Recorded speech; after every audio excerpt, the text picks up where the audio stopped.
Pour Tov, on va Bezrat de dédier ce shiur pour le mérite de Meya Ben Rivka.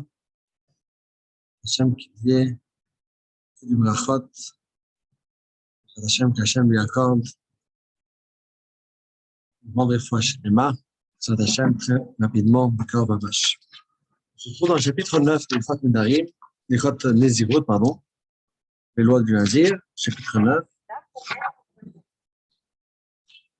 On va commencer à lire le texte ensemble avec plusieurs halachot extrêmement importantes pour finalement maîtriser entièrement les lois de Nezirut qui vont se conclure à la fin du chapitre suivant. On pourra dire qu'on a survolé et passé sur tous les différents aspects d'une fameuse Nazir qui se rapproche d'Hachem avec ce korban. המפריש מאוד שהקריב בין קורבנות נזירים והקריב בין והותירו יביאו במותרן קורבנות נזירים אחרים, שמותר נזירים לנזירים. והפריש מאוד סתומים לנזירותו והותירו יפלו המותרות לנדבה.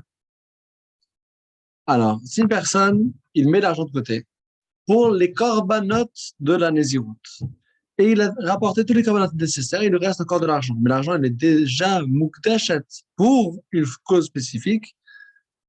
Qu'est-ce qu'il fait avec les restes de cet argent? Il ramène les corbanotes pour des autres nézirim qui n'ont pas forcément les moyens de s'acheter leur propre corban.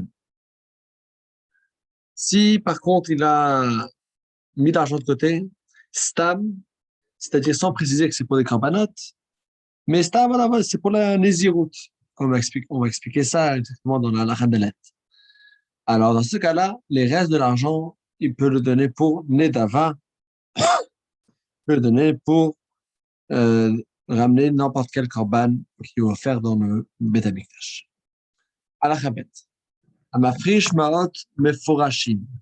לנזירותו והותירו מותר מאות העולה יבואו עולה ומותר החטאת ידיכם לים המלך ומותר דמי השלמים יבואו שלמים ואין טעונים לחם ונאכלים ליום אחד. Si une personne il met de côté de l'argent meforashim, c'est-à-dire l'argent qui est expliqué, explicite. Pour quelle cause est-ce qu'il met l'argent de côté? Est-ce que c'est pour la khatat, pour la hola, pour quel korban de la néziroute il s'agit? Alors, les restes de hola doivent venir pour des hola, les restes de shtamim doivent venir pour shtamim, puisque là, il a précisé quel type de korban il va ramener avec cet argent spécifique. Il faut qu'il ramène cet argent spécifique pour le korban désigné, pas autre chose. הלכה ג' מפריש מאוד לנזירותו ומת. אם היו סתומים יפלו לנדבה, היו מפורשים, דמי עולה יבואו עולה, וחטאת ילכו לים המלח, דמי שלמים יבואו שלמים, נאכלים ליום אחד ואין טעונים לחם. Celui qui a mis l'argent de côté pour sa nésiroute et il est mort.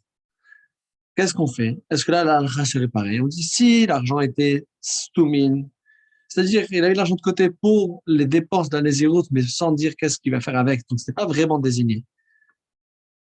Dans ce cas-là, on va ramener ça pour la boîte des Nedavot, dans le Beth Amikdash, on va ramener avec ça n'importe quel korban Nedav. Si par contre, c'est l'argent qui était précisé, c'était attribué pour quelque chose, alors là, la valeur de Ola doit venir Ola, de Khatat, doit aller au Yam HaMelach, vu qu'on ne peut pas ramener un korban Khatat, c'est pas eu de faute, pour un descendant. L'enfant ne ramène pas le korban Khatat du père, parce qu'il n'a pas de quoi se faire expier. L'argent de Shlamim va venir Shlamim, qui sera mangé pour un jour et sans ramener de pain supplémentaire, juste le korban lui-même. Quel est le sens de l'argent qui n'est pas désigné? C'est ce qu'on va voir dans la Chadelet, Keitzad Ma'ot Astumin. Quand j'ai frish ma'ot, להביא מהן קורבנותיו, ולא אמר כלום. אבל אם אמר אלו לחובתי, הרי אלו כמפרשים, ואין צריך לומר, אם אמר אלו לעולתי ולחטאתי ולשלמי, שאין כמפרשים. Le passage a dit, voilà, je vais ramener mes corbanotes, mais il n'a pas dit quel korban. Ça s'appelle stumim. Et s'il dit pour chovati, c'est pour mon obligation, c'est comme s'il a expliqué pourquoi est-ce qu'il ramène. Parce que dès qu'il dit son obligation, on sait bien que l'obligation, c'est des corbanotes bien, bien spécifiques. Donc, quand on dit stam, c'est juste quand il a dit mes corbanotes, sans expliquer corbanotes de quoi.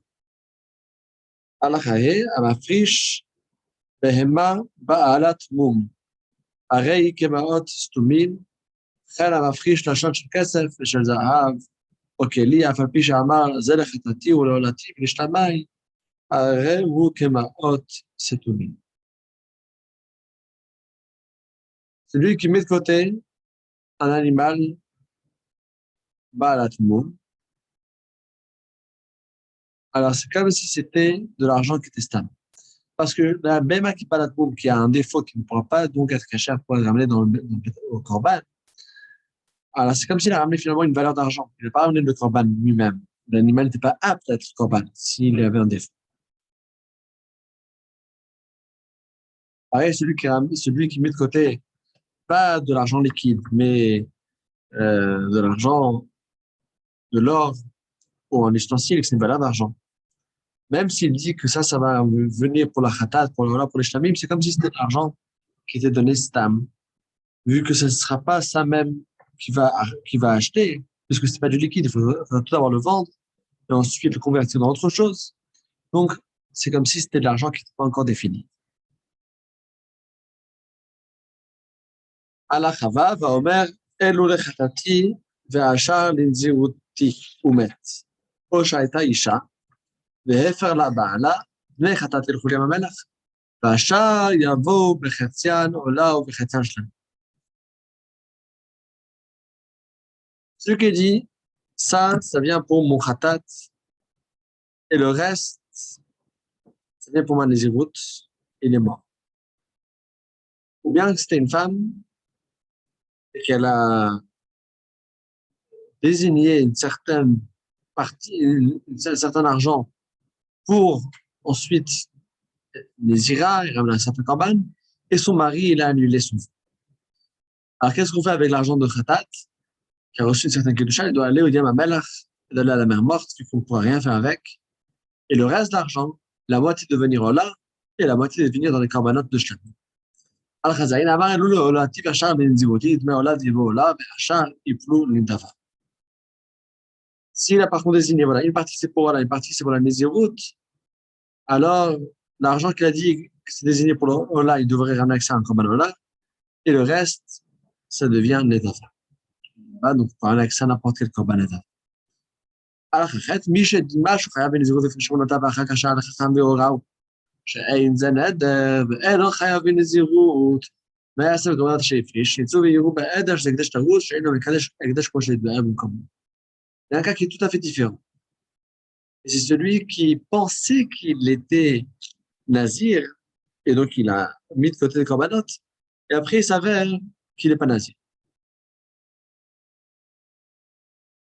Qu'est-ce qu'il fait dans ce cas-là? Dans ce cas-là, le korban n'était jamais vraiment sanctifié, vu qu'il y a une règle qui s'appelle Hekdesh Ta'ut. S'il a sanctifié parce qu'il avait une fausse information, dès le départ, c'est pas sanctifié. À la khatet, dit le Rambam, האישה שנדרה בנזיר והפרישה כהונתה ואחר כך הפר לבעלה, אם שלא הייתה בהמה ותראה בעדר, אין אדם מקדיש דבר שאינו שלו, ואם אין כהונת משלה, ולמעלה בין כלום, כגון שנתנו לה מתנה מנת שלא יהיה לבעל בין רשות, אלא מה שתרצה תעשה בהן, וחטאת תמות, ועולה תקרב עולה, והשלמים יקרבו שלמים, וחלין ובחד ואין התיקונין לכת. Une femme qui a fait le vœu de Nazir, elle a mis de côté de Korbanot. Et après, le mari, il a annulé son vœu. On dit là, il y a une grande différence par rapport à qu'est-ce qu'on fera avec les Korbanot si elle a, euh, si elle a dédié des Korbanot d'une bête personnelle qui était à elle ou bien de son mari. Si c'était de son mari, alors, puisqu'on voit que le mari n'est pas d'accord, alors elle n'avait pas le droit de le faire et donc, l'animal ne serait pas kadosh, il pourra continuer à errer dans le champ avec les autres. Tandis que si c'était la sienne, personnelle, et que le mari n'avait pas d'autorité sur ses bêtes, alors là, elle avait le droit de les sanctifier. Et puis finalement, le mari il a annulé son vœu, alors il faudra faire ce qu'on a dit avant avec ce qu'on sanctifie, que ça devient vraiment sanctifié, mais après, il n'y a plus d'utilisation. Alors, le khatat doit mourir, on ne peut pas rien faire avec. Là, voilà, on peut ramener en tant que voilà, indépendant, et la shlamim, on peut ramener en tant que shlamim indépendant. Et ce sera un shlamim qui sera simplifié, qui sera mangé seulement un jour, et, et sans lechem, sans pain supplémentaire, il n'y a pas besoin de rajouter des pains supplémentaires. Alors, Yud, יפרישה ועוד סתומים לכוונתה, יפלו לדבר, היו מפורשים מהחטאת ילכו לים המלח, ובנו עלי יבואו עולד, ושלמים יבואו שלמים, וחלין יום אחד מהנה טעונים לחם. Si la femme, elle a mis de côté d'argent qui était soumine, ou d'argent qui était pas désigné pour le korbanat, et après, voilà, finalement, son vœu est annulé. Alors, l'argent qui était spécifié, pourquoi est-ce qu'on la ramène? Alors, si c'est khatat, ça va aller au limamel, alors si oh là, c'est venir, oh là, shlamim, c'est venir shlamim. Et si c'était satoum, si c'était de l'argent qui n'était pas désigné exactement qu'est-ce qu'on va faire avec, alors dans ce cas-là, ça va aller à la nedava et on va le ramener pour n'importe quel korban nedava. Donc ça, c'est la différence entre la halakha précédente, la halakha tête, la halakha yud. C'est est-ce que la femme, elle a désigné, sanctifié avec une bête, ça dépend c'est à qui, ou avec de l'argent. Et là, on voit que ça dépend exactement si c'était l'argent désigné ou pas désigné. הלכה י"א, האיש של אדם נזיר ונתפתח מנזירות, ואחר כך שמע בעלה ותפנה לארז ומביא קורבן תרומה. La femme qui a fait le vœu de Nazir est devenue impure pendant les jours de la Nézirut, et après son mari entend qu'elle est devenue Nazira, après qu'elle est devenue impure, et il annule le vœu. Alors il s'avère que, puisqu'il a annulé le vœu, donc il s'avère que c'était pas une interdiction, le fait qu'elle s'était devenue, qu'elle s'était rendue impure. Vu que la Touma, c'est juste lorsqu'on est nazir, mais là, puisque le mari a annulé la Néziroute, elle est donc plus nazira.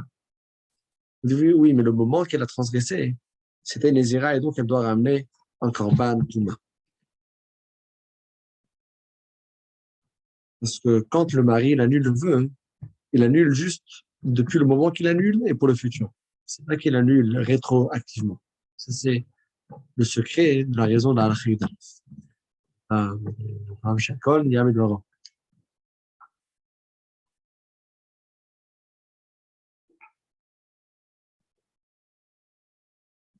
ההלכה י"ב, ההלכה suivante, האיש שהדיר את בנו בנזיר והפריש עליו קורבנותיו ולא רצה בן בנזירות זו. ומאחר הוא או קרוביו, ושגילח או הוא או שגילחו קרוביו, החטאת תמות, והעולה תקרב, עולה ושלמים תקרב ושלמים, ונאכל לי יום אחד ונותן לחם, יש לו מאוד סתומים הרי אלו יפלו לדבר, חביבות מפורשים, אני מחטאתי לכם המלח, ועולה יבוא עולה, בשלמים ובשלמים, ואלו טעונים לחם ונחלים ליום אחד. Maintenant, le cas suivant, ça sera si le père, c'est lui qui a fait faire le vœu de Nazir à son fils. Et le père, il a mis de côté le korbanot pour lui, et après le père, il n'avait pas voulu, ben lui, c'est proche se fait une opposition. Donc, la halakha dans ce cas-là, elle est que la Nézirut, elle est annulée. Mais qu'est-ce qu'on fait avec les animaux, les bêtes? Le père, il avait un droit. Le moment qu'il a sanctifié les bêtes, il y avait une bonne base, parce que le père, il a le droit de faire le vœu pour son fils, que son fils devienne nazir, jusqu'au moment que son fils refuse. Et pendant ce temps-là, c'était rentré en vigueur. Alors, donc le khatat doit mourir. On a dit que le khatat ne sera jamais échangeable. Le hola, pour le ramener, donc le hola général et le shtamim en tant que shtamim général. On mange pour un jour, etc. Si c'était de l'argent, alors là, ça dépend si l'argent était l'argent pas défini ou bien l'argent était défini. Si c'était pas défini, ça va pour la nedava. Et si c'était défini, ça dépend si c'était khatat, il faut jeter l'argent dehors dans la mer morte. Et si c'était hola, on ramène avec cet argent-là de la hola. Si c'était shlamim, on ramène avec ça des shlamim. אחרי י"ג, ואומר, הרי לי נזיק שיהיה לי בן והפריש קורבן והביא לאשתו וחזרה וילדה. הרי קורבנות ספק ואסורים בקיזה ובעבודה. Lui qui dit, je serai nazir lorsque j'aurai un fils.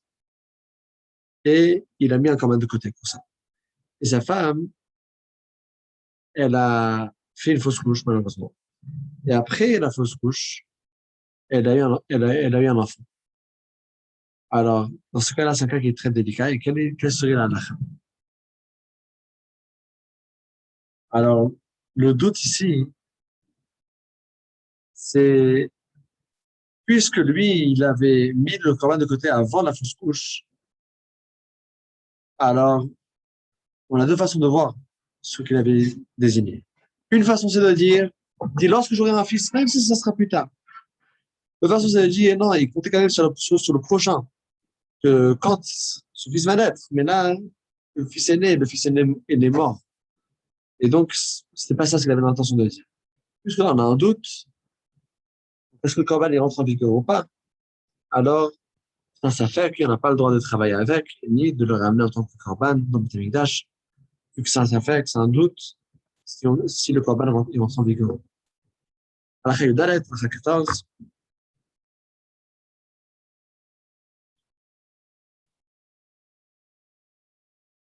שני נזירים שנטמע אחד מהם, ואין ידוע מי הוא. כיצד מביא לקורבן טומאה וקורבן טהרה במלוא ימי נזירותם, אומר אחד מהם, אני הוא אתה מקורבן הטומאה שלי וקורבן הטהרה שלך, אני הוא אתה קורבן הטהרה שלי וקורבן הטומאה שלך, וסופרים לנזירות אחרת ברורה מאחר קורבן אלו, וחוזרים מביאים קורבן טהרה, ואומר אחד, אם אני שהייתי איתם קורבן הטומאה שלי וקורבן הטהרה שלך, וזה קורבן טהרתי. אם אני הוא אתה קורבן טהרה שלי וקורבן הטומאה שלך, וזה קורבן טהרתך.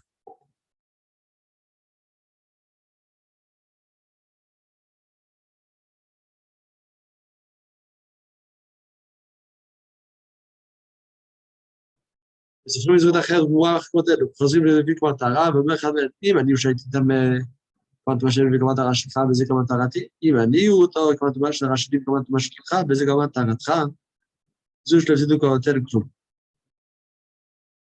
Alors, ce qu'on dit ici, c'est que s'il y avait deux désirés, et qu'il y a un des deux qui est devenu impur, on ne sait pas c'est lequel. Alors, quel est le problématique ici? Le problématique est que lorsqu'un nazir devient tamé, alors il doit couper ce qu'il est en train de faire et il doit ramener tout d'abord un corban pour la touma et après il va reprendre le compte pour finalement ramener le corban tahara, le corban on ramène à chaque fois à la fin de la Nézirut lorsqu'on est tahara. Donc le nazir, il ramène le corban tahara lorsqu'il termine les jours de la Nézirut comme la halakha prescrit, s'il a dit 30 jours, s'il a dit 45 jours, etc. Et il y a une deuxième loi qui est le corban touma si le nazir est devenu tamé. Il ramène le corban pour se purifier et se faire pardonner le fait qu'il est élu.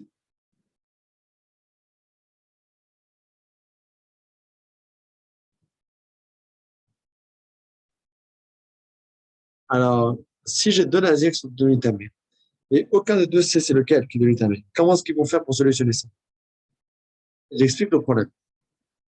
Le problème est qu'on ne peut pas ramener un corban dans le Beth Amikdash si on n'est pas sûr qu'il faut le ramener. Parce que ça fait Choulin Bazara, ça fait que je ramène encore un Choulin, je ramène quelque chose qui est profane et qui n'est pas un corban, que je le ramène dans le Beth Amikdash, ça c'est interdit. Alors, qu'est-ce qu'on fait quand on a deux nazirs, un de l'étamé, on ne sait pas c'est lequel. Par exemple, les personnes qui est passée, qui a touché un des deux, mais ça peut plus lequel. Alors, ce qu'on fait, c'est que ils vont ramener un corban de Touma, un corban de Tahara à la fin des jours de la Nézirut. Et un des deux, il dit, si c'était moi le tamé, alors le corban de Touma, il a moi, le corban de Tahara, il a toi. Parce que moi, j'ai besoin de corban de Touma. Et toi, tu as mis tes jours, donc toi, tu ramènes le corban de Tahara. Si c'est le contraire, que moi j'étais le corban, le nazir qui est resté Tahara, le corban de Tahara, il est le mien, le corban de Touma, il est à toi, le contraire. Et après, on compte une deuxième fois, les jours de la Nézirut. Et ramène encore une fois juste un corban tahara. Et un des deux, il dit, si c'était moi le tamé, alors le corban tahara, la première fois c'était moi, et maintenant le corban tahara, il est à moi. Et toi, tu avais un corban tahara à l'époque, maintenant tu n'as rien. Et si c'est le contraire, alors ça sera le contraire.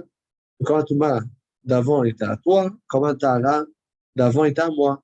Tandis que le corban tahara de maintenant, ce sera le tien. Vous voyez donc, quand il y a deux personnes qui sont nazirs et qu'il y a un doute, lequel est devenu tamé, ça fait qu'en tout, il faudrait qu'il y ait ici deux korban tahara, parce que les deux vont bien finir un jour leur Nézirut, et un seul Korban Touma, parce qu'un des deux est devenu tamé. Mais comment est-ce qu'avec juste les trois choses, deux Korban Tahara et un Korban Touma, comment est-ce qu'avec ces trois choses-là, on peut tout solutionner? On a expliqué que la première fois, ils ramènent ensemble et ils posent condition que celui qui était impur, c'est lui qui aura celui de l'impur, et l'autre qui aura celui du pur, et vice-versa.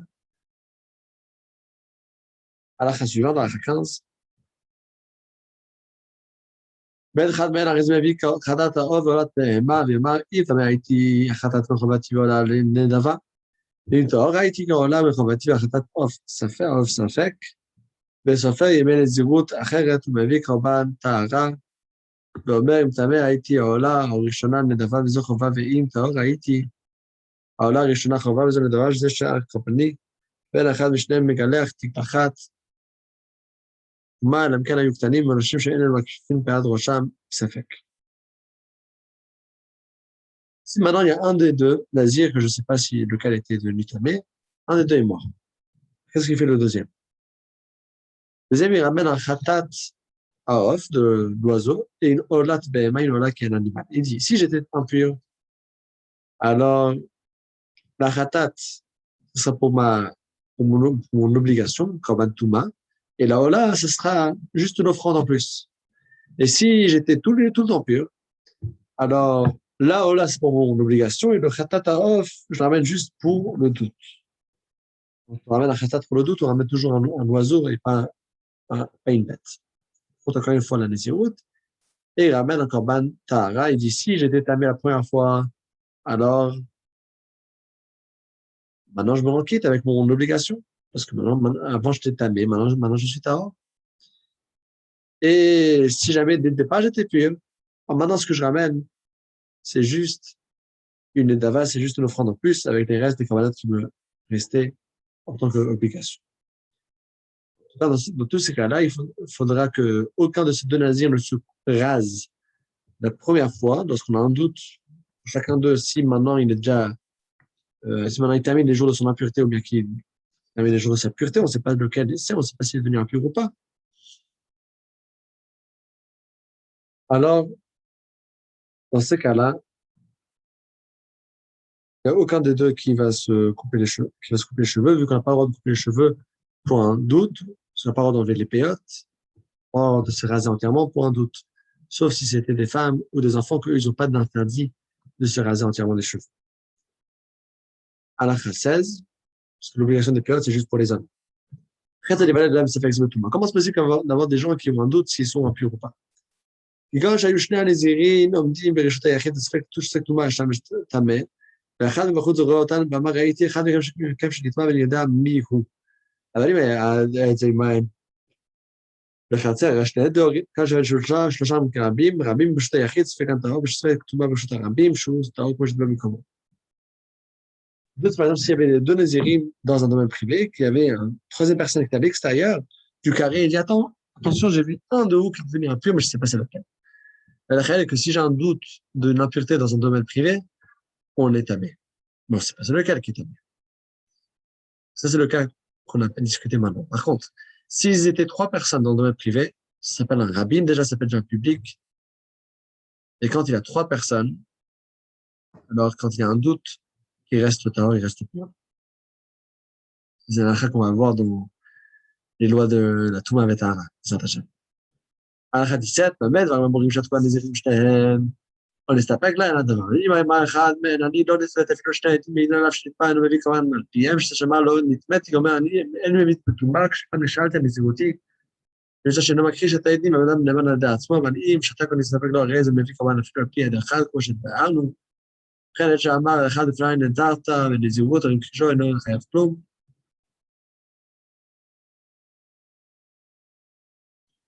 ולא הכחישו נוהג מזוגתו על פיו, אפילו אמר לשניים, ראיתי אחד מכם שנזר, ידע ויועיל ומכשנתו להגיד נזירות על פיו, נזירות פי עד אחד, אשר תגעין הנטמא וכתבו שניים לוקח, על פי שעיקר נזירות בעד אחד. Tout ça, ce qu'on a dit, quand il y a un doute, c'est quand les deux nazirim ne savent pas, ou bien soit ils répondent pas, soit ils répondent qu'on ne sait pas. Par contre, s'il y a un d'eux qui fait opposition et dit non, enfin, il dit clairement, moi, je suis jamais devenu impur, alors là, il n'y a pas de doute sur lui, Et c'est avec la force du fait que dans sa parole lui-même, il avait pu annuler la Néziroute. Et personne n'a le droit d'aller voir le Chacham et d'annuler sa Néziroute. Et donc, puisqu'avec sa bouche, il peut annuler la Néziroute, alors avec sa bouche aussi, il a la force de se déconnecter et de dire, non, moi, je suis pas donné un peu. Et c'est qu'il y a une halakha très intéressante, c'est que, par contre, s'il n'y a pas d'opposition, même si c'était juste un seul témoin qui, fixait l'interdit en me disant et en m'apprenant voilà, que je suis nazir, est-ce que je pourrais le punir après si on a vu, s'il y avait un problème avec deux témoins? On dit oui. Parce que deux témoins, c'est pour témoigner des faits, mais pour fixer la race, ce sera, est-ce que c'est une chose qui est permise au marché, ou ce qui est interdit? Il suffit même une seule personne. S'il y a une seule personne qui dit, voilà, ça c'est des viandes pas cachères, et après, il y a deux témoins qui ont témoigné que moi je le mange en faisant exprès, je serai puni malgré que deux témoins témoignent, mais comment est-ce que les deux témoins ils savent? C'est juste une seule personne. Je garde cache-foot qui met le tampon sur la viande, il suffit que ce soit toujours une seule personne, vu que c'est pas un témoignage, c'est juste avant que je juge la chose, il m'a dit qu'est-ce que c'est assourd ou c'est mouton. Ça, c'est une grande règle. Vous pourrez l'appliquer partout. Attends. Après, il traite. בעת שהיה מושקע ברוחב הדרך על פי שאין שם מקום לקבור עליו אלא עליו, ונוגע בצדו על פי שהטומאה ידועה, ומה שהמנזיר איזה טהור שתעלים טהור. C'est un bord qui était allongé dans la largeur de la route. Et un nazir qui est passé dessus, malgré que c'est pratiquement, il remplit pratiquement toute la rue, donc n'importe où tu passes, tu serais quand même pur. Puisque dans le domaine public, on ne sait pas exactement où est l'impureté, ça s'appelle un sefek b'ushtabim, et c'est Ratao, comme on a dit avant, que les doutes d'impureté dans le domaine privé et dans les yershta yachid, il est tamé, et les doutes d'impureté dans le domaine public, dans le domaine yershta il est tahor. Dernier halakha de ce chapitre, באמת על המורים במלך מרגליו, ואני אלך רוכב התרגום מעשר כזה להתאמש, המלך מרגליו, אפשר שלא ייגע שלא יעיל או שלא יסיד, אבל תרגום רוכב, אפשר שלא ייגע ושלא יעיל ושלא יסיד, הרי יש הרמת לאורח הדרך. Ça, c'est s'il marche à pied. Mais s'il est sur un animal, il chevauche, bien qu'il est avec une charge, etc., alors là, il sera impur dans tous les sens quand le cadavre du mort était enterré dans la largeur de la route. Quand tu marches à pied, tout est passé pile entre les gouttes. Là-bas, le corps, il est comme ça, tu peux passer entre. Par contre, c'est quand il marche à pied, mais quand il est en train de chevaucher sur un animal, etc., alors là, il n'a pas de choix de faire la chose autrement, et c'est certain qu'il est devenu impur. Donc, c'est plus un safek, le shtabim, mais c'est un vadaï. C'est évident que dans le shtabim, il est devenu impur. C'est évident. Quand on est certain qu'on est devenu impur dans le shtabim, c'est sûr que là, la traînée qu'il est tamé, qu'il est impur.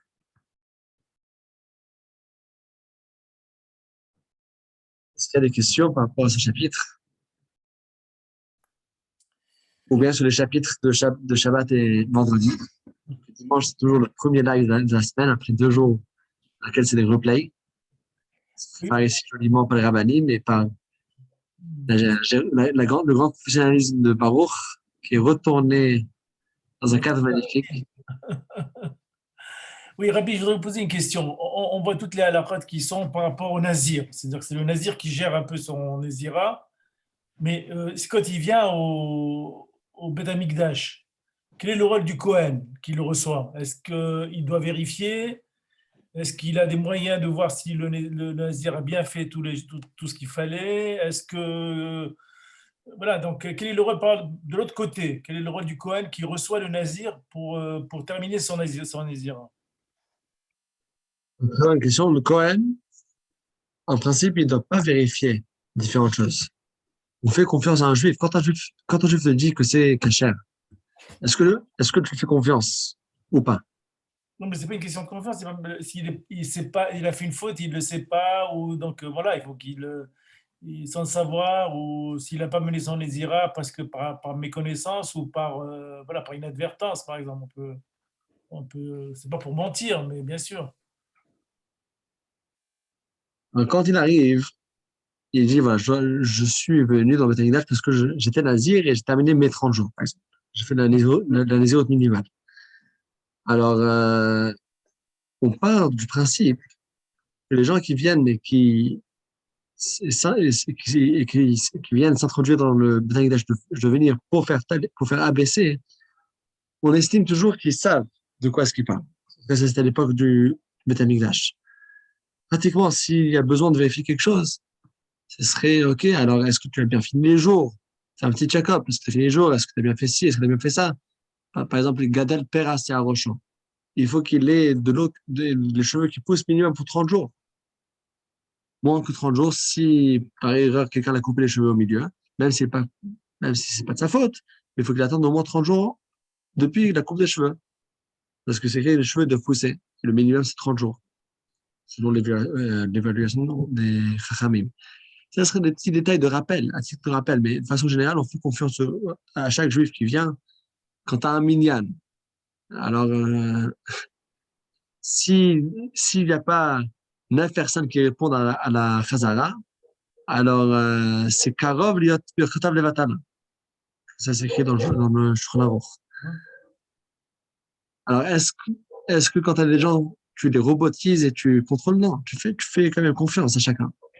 Donc là, pareil, quand on vient dans le Beth Amikdash, il y a plusieurs lois, mais on fait confiance de façon générale. Si la personne ne connaît pas, on fait confiance qu'on va quand même poser des questions avant. Le cas n'a pas besoin d'aller vérifier, il n'a pas besoin de le suivre pendant 30 jours. Est-ce qu'il a tout fait selon la halakha? Parce que sinon, il y a Nadavarsav qui peut suivre la personne pour chaque chose qu'il fait. Une personne qui vient et qui dit je ramène un corban parce que j'ai la naissance de mon fils. Là, chacun a ramené un corban après la naissance de son enfant. Alors, est-ce qu'on la demande qu'elle nous ramène les documents comme quoi elle a eu des enfants? Non, on fait confiance.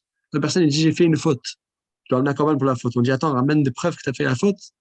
Non, on fait confiance que quand il vient, les gens connaissaient la gravité de ne pas ramener Choulin Ba'azara, comme je mentionnais dans le chiot, de ne pas ramener des choses qui sont profanes et qui ne sont pas des corbanotes dans le Beth Amikdash. C'est un interdit très très grave. Et donc, les gens, lorsqu'ils ramènent un corban, ils savaient ce qu'ils faisaient. Si bien sûr, si personne ne le sait pas, il faudrait qu'il demande guidance à un Chacham. Mais nous, on n'a pas d'obligation d'aller de contrôler est-ce que ce qu'il me dit c'est vrai ou pas. Merci. Mais Chazak ou Baruch.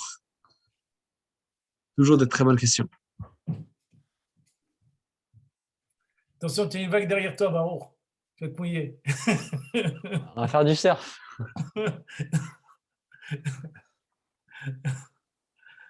Alors, Chazak ou Baruch, Zat Hashem. Et notez bien dans les agendas le grand rendez-vous de demain soir, le shiur du Rav qui aura lieu à 20h avec la présence d'Avraham Bijawi, avec beaucoup de joie, Zat Hashem, et beaucoup de parnassa et toutes les parachotes pour vous tous, et pour nous tous. Prenez déjà ma chière très bientôt. Le meher Rav et Amen, Amen. Chazak ou Baruch. Chazak ou Baruch, Rav. Merci. C'est possible d'avoir le programme de la semaine, Rav? Ah oui, oui. Alors, l'email, je sais qu'il n'est pas encore envoyé. Et j'ignore pour l'instant quel serait le titre du show de demain, mais je suis certain que ça sera un titre bombastique. Et donc, notez bien dans l'agenda, comme d'habitude et encore mieux que d'habitude. Le Rav toujours dans les très bons shows. Donc, 20h demain soir. Il y a également les cours de Rav David tous les lundis, jeudis à 10h30. Alors, il y a un programme complet, ne vous en faites pas. Il y a lundi, jeudi, 10h30 du matin. Il y a tous les soirs, 21h. Il y a tous les lundis soirs, 20h. Et tous les mercredis soirs, 20h15. Et donc, vraiment, ne vous ennuyez pas. Remplissez vos journées avec la Torah. Chaque heure de Torah, c'est une heure qui est gagnée. Qui c'est qui s'ennuie? Qui c'est qui s'ennuie? Dis-moi, tu regardes jamais sur ton téléphone les nouvelles? Je regarde, je vois pas d'ennui. Alors, le même temps, tu avais pu rentrer dans l'étude de la Torah. Étudier encore un chiot. Oui, peut-être que Hachem, il va décider quand est-ce qu'on va pouvoir faire que ça. Malheureusement, on ne peut pas faire que ça. Quoi, tu es obligé de... On est obligé de faire d'autres choses. D'autres choses, oui. Sinon Mais tout sera bien. Oui, mais regardez, je vais raconter l'histoire. Il y avait une fois une personne qui a hérité un magasin de costumes de son père. Son père, c'était toujours très réussi. Il y a beaucoup de bazar. Les gens, ils rentraient, ils achetaient. Ils dévalisaient le magasin. Ils gagnaient très bien de ce magasin.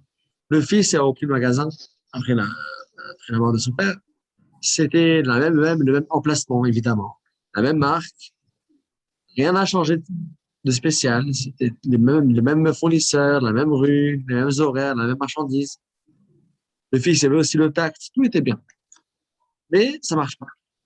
Les clients, ils arrivent pas. Et il allait voir son rabbin. Il lui dit, mais qu'est-ce qui s'est passé? Le rabbin lui a dit, dis-moi, qu'est-ce que ton père faisait quand il n'avait pas de clients? Il dit, il avait un petit livre comme ça de Télim. C'était à l'époque, avant qu'il y avait les Zooms et les cours. Il avait un petit livre, Télim. Il lisait un peu Télim, il étudiait un peu des Mishnayot. Très bien. Et toi, qu'est-ce que tu fais quand tu n'as pas de clients? Il dit, ben, j'allume la radio, j'écoute un peu, je bois une petite verre, une petite bière, je papote un peu, je discute. Alors, il a dit, c'est exactement ça le problème. C'est que le Satan, quand c'était ton père, il voyait, ah mince, dès qu'il n'a pas de clients, il commence à faire des lignes et des prières qui ramenent une tonne de clients. Mais chez toi, dès que tu n'as pas de clients, qu'est-ce que tu fais? Tu remplis la tête avec la radio et avec les bêtises. Alors, il empêche tes clients de ne pas entrer pour te polier la tête encore plus. Alors, évidemment, oui, il faut travailler, il faut tout faire, il faut manger, il faut dormir, il faut boire, il faut tout faire. Il faut savoir quelle est la priorité, qu'est-ce qu'on aime faire et qu'est-ce qu'on fait juste parce qu'on n'a pas le choix. Quand on fait une chose juste parce qu'on n'a pas le choix, parce qu'on n'aime pas le faire, on fait le minimum. On ne cherche pas à rester, on va dire, une personne qui n'aime pas son travail, il fait les heures minimales. Alors, il faut faire un peu dans ce même état d'esprit. Il faut faire ce qu'il faut faire. Il ne faut pas essayer de faire des khumrot et des hidurim, de travailler 20 heures sur 24. Non. Si on a un jour qu'on a un moment libre, il faut le prendre pour faire Torah ou bien mitzvot. Hazak, Amen. Hazak, merci Richard pour cette tiens. question. Hein. Hazak. Hazak, Il a dit de toute manière, toute la réponse, elle est dans ce qu'il a dit, le mot juste. Quand on sera dans un monde juste, on pourra tout faire. Hazak, Hazak pour cette réponse.